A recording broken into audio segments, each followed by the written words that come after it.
Juan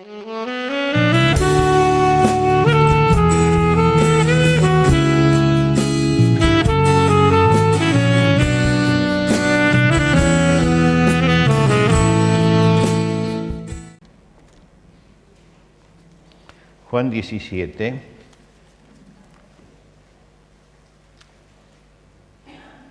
el capítulo primero, y dice así: Estas cosas habló Jesús, y levantando los ojos al cielo, dijo: Padre, la hora ha llegado, glorifica a tu Hijo, para que también tu Hijo te glorifique a ti. Como le has dado potestad sobre toda carne, para que dé vida eterna a todos los que le diste. Y esta es la vida eterna, que te conozcan a ti, el único Dios verdadero, y a Jesucristo, a quien has enviado. Pasamos al versículo 14. Yo les he dado tu palabra, y el mundo los aborreció, porque no son del mundo, como tampoco yo soy del mundo. No ruego que los quites del mundo, sino que los guardes del mal. No son del mundo, como tampoco yo soy del mundo. Santifícalos en tu verdad. Tu palabra es verdad. Como tú me enviaste al mundo, así yo los he enviado al mundo, y por ellos yo me santifico a mí mismo, para que también ellos sean santificados en la verdad. Hasta aquí nada más en la lectura de la palabra de Dios esta mañana. Lo que leímos forma parte de la extensa oración de Jesús, la más extensa de las oraciones del Señor que registra el Evangelio, antes de ir a la cruz. Y yo creo que el contexto, ver en qué momento lo hace, es muy importante. El Señor se reunió con los 12 y celebraron la última cena. Al otro día, Él va a estar en la cruz. Esa noche va hacia Getsemaní, allí va a ser entregado por Judas, los esperan las humillaciones, los golpes, todo lo que nosotros conocemos de la historia, los clavos de la cruz. Y termina todo esto cuando Jesús dice: consumado es decir, está todo acabado. Ya Él utiliza allí una palabra que tiene que ver con las leyes, con lo jurídico, y entonces con el derecho. Él utiliza esta palabra que se usaba en el derecho como nosotros usamos será justicia, ¿no? Él dice: consumado es, está todo terminado. Y sale para el sacrificio. Ahora, esta oración está justo en el medio, desde que termina la cena hasta que sale al sacrificio. Por lo tanto, es la oración final antes de ir al Calvario que tiene Jesús y pide por sus discípulos. Y da una definición, que la hemos leído, una definición de lo que es la vida eterna. Él dice: y esta es la vida eterna, que te conozcan a ti, el único Dios verdadero, y a Jesucristo, a quien has enviado.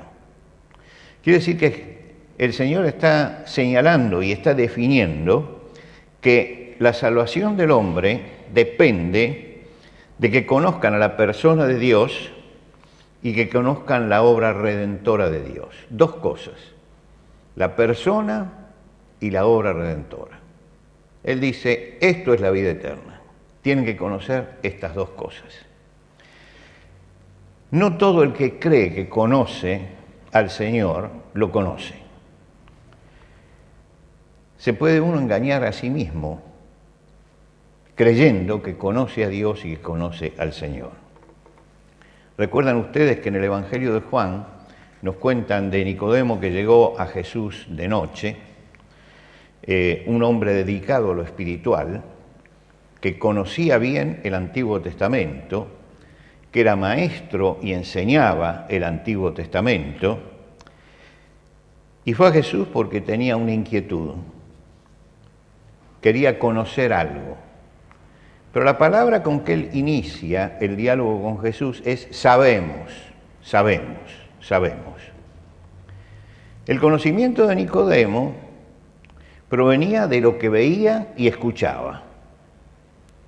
Es decir, él conocía el Antiguo Testamento, pero de Jesús lo que veía y escuchaba. Y sacó una conclusión. Dice, Rabí, sabemos que has venido de Dios por maestro porque nadie puede hacer las señales que tú haces si no fuere Dios con él. Quiere decir que él conocía a Dios y en ese momento conocía a Jesucristo y reconocía la deidad de Jesucristo. Ahora, ¿por qué se acercó a Jesús? Porque no estaba conforme, porque no estaba satisfecho, porque necesitaba algo más. Y Jesús lo encara con una frase que lo descoloca totalmente. Le dice, de cierto te digo, el que no naciere de nuevo no puede ver el reino de Dios. Ahora se lo está diciendo a un maestro que está frente a él. Pero Jesús lo saca del conocimiento que él tenía, lo saca del saber. El conocimiento teórico que tenía acerca de todo esto. Y Jesús lo coloca en el enfrentamiento espiritual directo, lo saca de espectador de la fe para comprometerlo, lo involucra en el problema espiritual.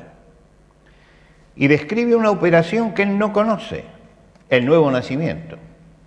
Eso despierta en él la inquietud y empieza a preguntar, tal vez como ninguno ha preguntado, porque él lanza 3 preguntas a Jesús, una detrás de otra. ¿Cómo puede el hombre nacer siendo viejo? ¿Puede acaso volver al vientre de su madre y nacer? ¿Cómo puede hacerse esto?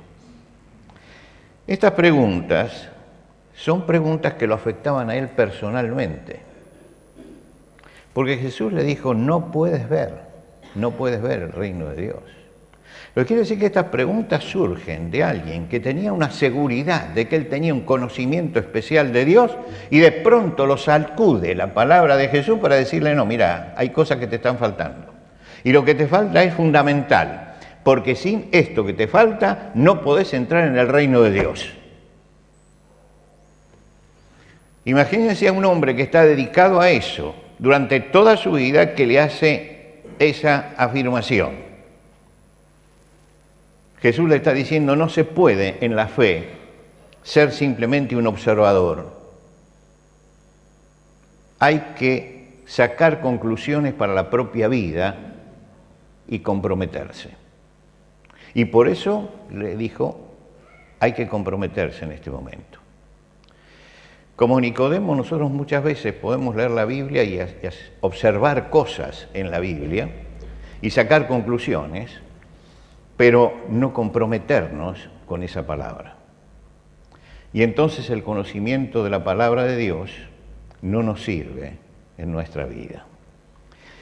Dios se reveló de 2 formas, ¿no?, al hombre. Pablo dice a los romanos que las cosas invisibles se hacen visibles por medio de las cosas hechas.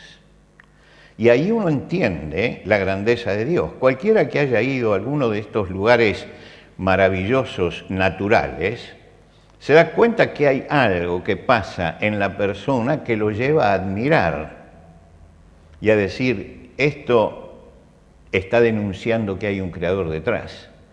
Nadie puede ir al glaciar Perito Moreno y no sentir realmente que está frente a algo que lo supera, o a las cataratas del Iguazú, o a algunos lugares. Yo recuerdo que estaba saliendo de Lima, 1 hora más o menos, y estaba cruzando entre montañas, pero no montañas como las que conocemos nosotros ahora, sino montañas de piedra, verticales, tremenda, y uno pasaba allí como en un pasadizo, y sentía que eso era algo que uno no podía comprender. Y mucha gente cuando ve esto dice, sí, Dios existe, no, es imposible, si no. Y se va conforme con eso. Pero uno se tiene que preguntar, ¿es válida esta afirmación? Tomó conciencia de la existencia de Dios. Pero esto simplemente es el primer paso. Conocer la existencia de Dios es el primer paso nada más. Después tengo que dar un paso más. Y ese paso más adelante, ¿por dónde viene? viene cuando yo me acerco a la palabra de Dios y conozco a Jesucristo. Por eso el Señor dice, y esta es la vida eterna, que te conozcan a ti, el único Dios verdadero. Y la persona llega y dice, es maravilloso, Dios existe. Dice, pero tienes que conocer a Jesucristo, a quien Él ha enviado. El conocimiento de Jesucristo, ¿qué es? Saber quién es Jesucristo. El conocimiento de su nacimiento virginal, de su vida terrenal, de su obra expiatoria en la cruz, de su resurrección, de sus mandatos. Todo esto es conocer a Jesucristo. Y para esto, ¿qué necesitamos? Necesitamos la revelación de Dios. Necesitamos que Dios hable y por eso tenemos la Biblia. Porque el conocimiento de que existe Dios lo podemos sacar por el razonamiento. Pero el conocimiento de Jesucristo y de la obra expiatoria no lo sacamos de la naturaleza. Tenemos que ir a la palabra de Dios. Y esta es la importancia que la palabra de Dios tiene, y por eso la llamamos la revelación de Dios, las sagradas escrituras. Es necesario conocer la Biblia porque es la fuente de nuestra fe. Cada domingo abrimos la Biblia y dedicamos un tiempo para reflexionar sobre la palabra de Dios. ¿Por qué hacemos esto? ¿No podíamos quedarnos con algunos ritos alrededor y no darle importancia a la palabra de Dios? Es que justamente cuando nos acercamos a la palabra de Dios, empiezo a encontrar las respuestas a las grandes preguntas que todos nosotros nos hacemos. Todos nosotros, al margen de la fe, nos hacemos la pregunta: ¿de dónde vengo? ¿Hacia dónde voy? ¿Para qué estoy aquí en la tierra? ¿Cómo tengo que vivir? Y uno busca contestaciones a estas preguntas. Algunas veces lo hacemos conscientemente y otras cosas inconscientemente. Y una cosa que tiene la Biblia, que es justamente lo grande, es que siempre es contundente. Las respuestas de la Biblia nunca nos dejan a media tinta. Siempre es contundente. Fíjense, yo pregunto, ¿qué es la vida? Y entonces aparece un montón de escritores, de autores, desde Calderón de la Barca, la famosa, ¿qué es la vida? Un frenesí, ¿qué es la vida? Una ilusión, una sombra, una ficción. Bueno, cada uno da su idea. Yo voy a la palabra de Dios. Y dice Santiago, ¿qué es vuestra vida? Allí tengo ya la pregunta. Dice, es una niebla que se desvanece. Es una niebla que se desvanece. Es decir, es algo totalmente pasajero. Es algo pasajero. Ciertamente es neblina que se aparece por un poco de tiempo y se desvanece. Es como para pensar todo esto, ¿no? Y para pensarlo mucho. Nuestra vida es como una neblina, no tiene consistencia, porque se va desgastando y se va. Y la respuesta es contundente en la Biblia, es esto. Claro, a mí no me gusta esta respuesta, me gustaría que dijera otra cosa. Pero la respuesta de la palabra de Dios es esta: sos un ser pasajero. Y no te creas que tenés tanto peso como la gente dice o como... Y el poder que vos buscaste se te va a acabar también. Dios me pone frente a la realidad. El carcelero de Filipo preguntó, ¿qué haré? ¿Qué es necesario que haga para ser salvo? Una pregunta que hablaba acerca de lo que viene detrás de la muerte, porque se estaba matando en el momento que hizo la pregunta. Lo detuvieron. Y por eso hace esta pregunta. Y bueno, ¿qué tengo que hacer para ser salvo? Y la respuesta también es contundente. Cree en el Señor Jesucristo y serás salvo. La primera pregunta me contestó, ¿qué es la vida? La segunda pregunta me contesta, ¿Cómo me salvo? Y son dos respuestas contundentes. El salmista dice, ¿con qué limpiará el joven su camino? ¿Cómo debemos vivir? Con guardar tu palabra. Es decir, allí está el mapa de vida. El apóstol Pablo pregunta en la carta a los romanos, dice, ¿pecaremos porque no estamos bajo la ley sino bajo la gracia? Y contesta en una forma contundente, de ninguna manera, en ninguna manera.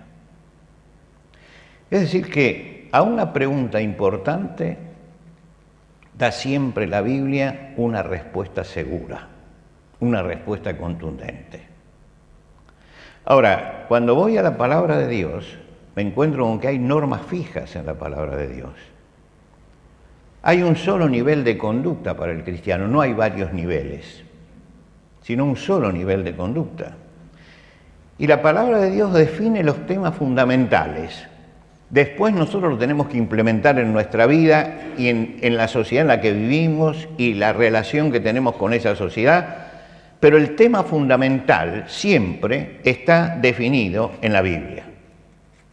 Ahora, por eso es importante también.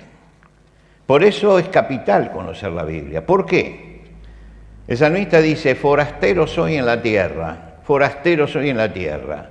¿Qué es un forastero? Es un extranjero, es alguien que está de paso, ¿no? Y entonces dice, no encubras de mí tus mandamientos. Y uno dice, ¿por qué dice esto? Y porque el salmista, agudamente en lo espiritual, dice, yo solo, en una vida tan breve, no voy a encontrar el sentido de la vida. Entonces, por favor, no encubras de mí tus mandamientos. No los encubras, los quiero conocer. ¿Por qué? Porque si me pongo a probar, la vida es tan corta que pruebo una cosa, pruebo otra cosa y se me pasó el tiempo y fracasé. Entonces está buscando algo que sea permanente, algo que sea la respuesta final. La norma final, le está diciendo el salmista, es el mandamiento de Dios. No encubras de mí tus mandamientos, ¿no? No oscurezcas la visión de los mandamientos. Ahora, uno dice, bueno, cuando llegan los mandamientos estamos hablando de leyes, ¿no es cierto? Estamos hablando de leyes. Normas fijas. Nosotros, sobre todo los argentinos, no estamos acostumbrados a las normas, ni queremos respetar las normas. Uno de mis maestros decía, tengan en cuenta cuando ustedes vayan a trabajar, que van a trabajar con el pueblo argentino. El pueblo argentino siempre cree que la norma está puesta para embromarlo. Entonces busca la forma de eludirlo. Ahora sí, esto nos ha creado, y justamente porque hay normas que están hechas para eso, nos ha creado una resistencia a todo lo que sean normas. Cuando se habla de las normas, el Salmo 119, que habla de la palabra de Dios, dice, y andaré en libertad porque busqué tus mandamientos. Fíjese que nosotros creemos muchas veces que la ley es una cadena, es una limitación, y él dice, no, andaré en libertad porque conozco tus mandamientos. Porque sé cómo tengo que moverme, porque sé cuáles son los límites, porque sé dónde está el mal. Eso que no tengo que descubrirlo por mí mismo, me lo está diciendo la palabra de Dios. Mira, este mandamiento te dice, no hagas esto, no hagas aquello, no matarás, no levantarás falso testimonio, no hurtarás, no codiciarás. Está diciendo, el mandamiento nos está diciendo, ¿querés vivir feliz en la vida? Respetá esto. Entonces, cuando yo respeto esos mandamientos, vivo en libertad, si no me esclavizo fácilmente, si no fácilmente fracaso. Santiago, cuando habla del Antiguo Testamento, dice, es la ley perfecta, el mandamiento de Dios es la ley perfecta, la ley de la libertad. Fíjense que nosotros casi siempre pensamos en la ley como un grillo que nos paraliza. Y acá nos está diciendo, no, las leyes de Dios son las que te liberan del peligro.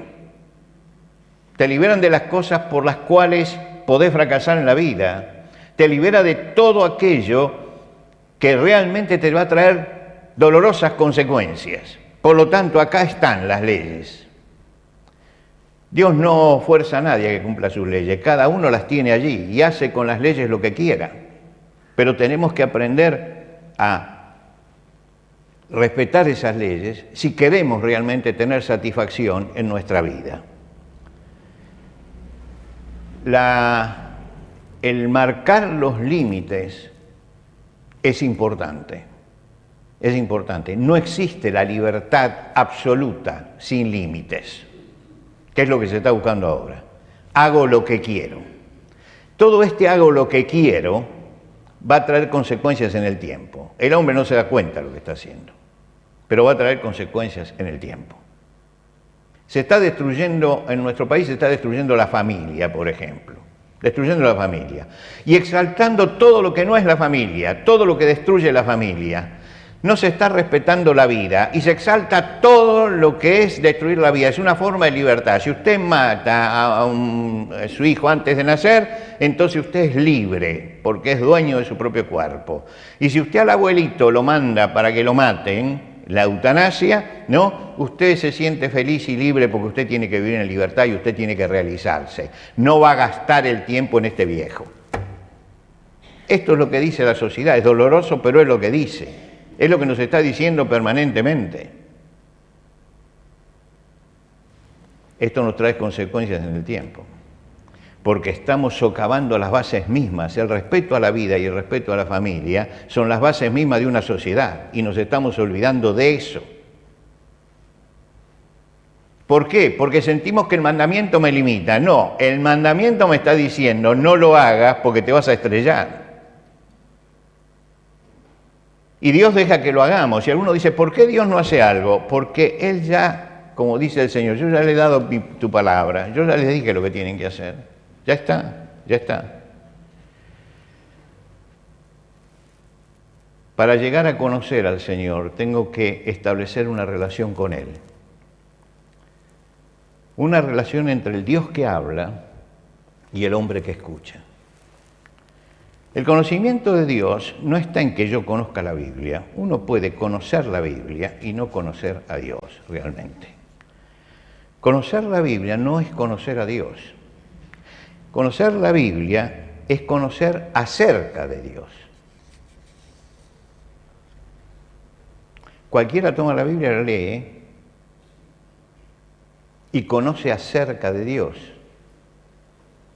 Pero realmente lo que tenemos que buscar es conocer a Dios. Y para conocer a Dios, no es lo mismo conocer a Dios que conocer acerca de Dios. Y muchas veces nos conformamos. Yo leo la Biblia todos los días. Bueno, si la lee, va a ir conociendo acerca de Dios. Pero va a conocer a Dios ¿cuándo? Cuando eso entre en la vida. Cuando eso forme parte de la existencia del hombre, cuando yo absorba esto. El Señor en el aposento alto lavó los pies a los discípulos. Con eso empezó la última cena, el lavamiento de pies. Les enseñó qué quería decir Él con eso. Y lo hizo claro. Ustedes me dicen maestro y Señor, pero dicen bien porque lo soy, etcétera, etcétera. Sacó una cantidad de conclusiones. Pero después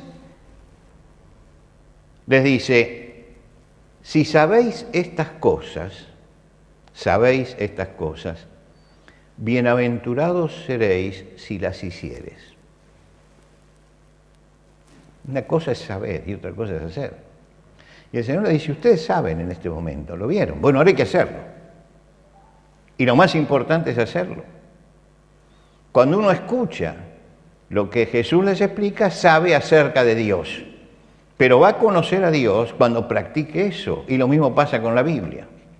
Conocemos acerca de Dios, pero al Señor lo conocemos cuando está metido en la práctica de nuestra vida, la relación con Él. Y para eso no basta solamente con leer la palabra. Yo recuerdo una persona que me decía, hoy estaba tan apurado que leí el salmito, fíjese el diminutivo, no leyó un salmo, leyó un salmito. Seguramente miró así y dijo, ¿cuál es el más breve? Y el libro de los salmos le sirve de excusa a mucha gente para no leer la Biblia. No leerla. Y entonces cumple con Dios. Y se siente tranquilo por eso. Tenemos que aprender también a que después que leemos la Biblia, pensar en lo que hemos leído. Pensar en lo que hemos leído. ¿Por qué? Porque eso dice algo y me tiene que decir algo a mí. Esto es meditar sobre la palabra de Dios. Meditar sobre la palabra de Dios. Que no es lo mismo que toda la meditación que anda girando por allí. La meditación que anda girando por allí, sobre todo la meditación budista, es la que lleva al nirvana. Es decir, usted pierde su individualidad y se funde con el universo. Se funde con el universo. Por eso dice, todo después le va a resbalar, porque usted se fundió con el universo. La palabra de Dios dice, no, vos sos una persona y tenés tu individualidad. Lo que tenés que hacer es esto. Quiere decir que la palabra de Dios no me dice tenés que perder tu individualidad. No me dice que me tengo que sentar en posición de flor de loto y hacerlo. Lo que me está diciendo la palabra de Dios es que tengo que leer y tengo que pensar que soy un individuo que se está enfrentando con Dios, que soy una persona, que no me voy a fundir con el universo, que tengo que responder individualmente delante de Dios. Sin embargo, a la gente le gusta esta superchería, le encanta esta superchería. Porque es atractiva, imagínese, usted se funde con el universo. Pero resulta que ese estado donde todo me resbala y todo lo demás, no es real, no es real. Hay una búsqueda en ese momento de que el hombre se entregue a eso y pierda noción de su individualidad. Si yo me fundo con el universo, dejo de ser lo que soy como individuo, como persona, porque estoy fundido. Entonces lo que necesito no es fundirme con el universo, sino no perder mi individualidad. Yo soy una persona que se enfrenta con la Biblia y se enfrenta con Dios. Y sigo siendo yo en ese momento. El apóstol Pablo le dice a Timoteo, no nos ha dado Dios espíritu de cobardía, sino de poder, de amor y de dominio propio. Quiere decir que ¿cómo me voy a dominar a mí mismo si yo me fundí con el universo? El apóstol Pedro dice, al conocimiento hay que añadir dominio propio. Me está diciendo, no lees para fundirte, lees para tomar una acción personal. La Biblia me habla a mí como persona, a mi individualidad, a lo que yo soy. No me va a hacer fundir con el universo. Por eso estoy diciendo que se necesita una meditación inteligente de la palabra de Dios. Lectura sin meditación tranquiliza. Leí el salmito, ya está. Hoy tranquilo, hoy cumplí con Dios. Tranquiliza, pero no beneficia para nada. Si usted lee el Salmo todos los días y no medita, es lo mismo que si no lo leyera. Es lo mismo que si no lo leyera. Leer y meditar, ¿qué quiere decir esto que estoy leyendo? ¿Cómo se aplica a mi vida? ¿Qué quiere decir? ¿Cómo se aplica a mi vida? Y reflexionar, volver a doblar el pensamiento, regresar al pasaje una y otra vez. El Señor dice, y esta es la vida eterna, que te conozcan a ti, el único Dios verdadero, y a Jesucristo a quien has enviado. y dice en esta oración, yo les he dado tu palabra. Santifícalos en tu verdad. Tu palabra es verdad. Fíjese cómo se unen las dos cosas. En primer lugar, te tienen que conocer. Y Jesús dice, yo les he dado tu palabra. Y tu palabra es verdad. Tengo que llegar a eso.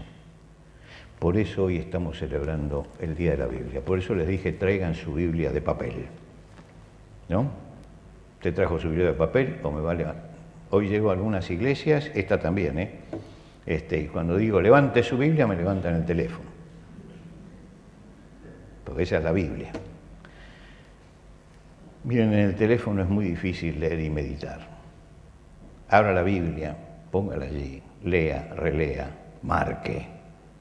Si está acostumbrado a marcar, marque. Si tiene buena memoria, entonces ubique el versículo que necesita y lo va a encontrar después. A mí me pasa eso, yo no hace falta que marque, pero yo sé que en tal parte y a tal altura está el versículo ese.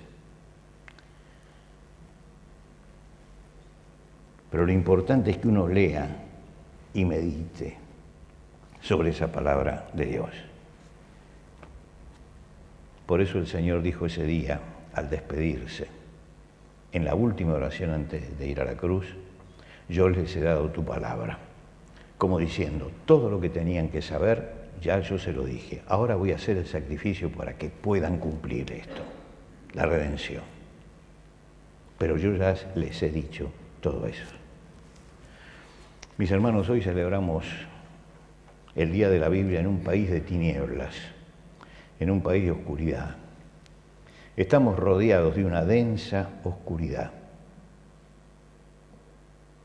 cada vez más densa. Y la oscuridad que tenemos es la peor de las oscuridades, es la oscuridad espiritual. Estamos en un país donde se vive la oscuridad todos los días y se vive la peor de las oscuridades, que es la oscuridad espiritual. Recordemos entonces que cuando yo abro la Biblia, me estoy exponiendo a la luz de Dios. Me estoy exponiendo a la luz de Dios. Cuando encarno la Biblia, cuando practico la Biblia, cuando la internalizo y cuando vivo esto, estoy proyectando la luz de Dios hacia el prójimo. La proyecto. Y cuando levanto la Biblia, estoy alumbrando a toda la sociedad. Por eso, el salmista dice que es lámpara a nuestros pies y lumbrera en el camino. Es lo que nos ilumina acá y lo que nos marca la estrella del destino.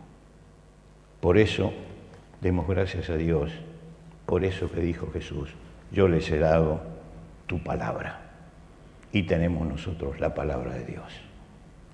Que Dios nos dé el compromiso como para abrir la Biblia y ponernos y exponernos a la luz de Dios, encarnar la Biblia para mostrar la luz de Dios a los demás y levantar la Biblia para que la sociedad toda sea iluminada por la luz de Dios.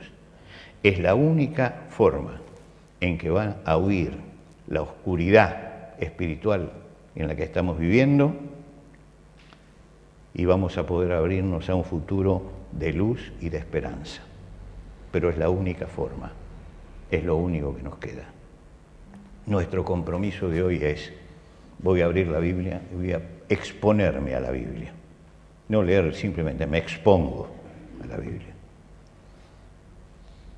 Voy a encarnar eso para que la luz ilumine a los que están alrededor y voy a levantar la Biblia para que la sociedad se inunde con la luz de Jesucristo. Nos ponemos de pie.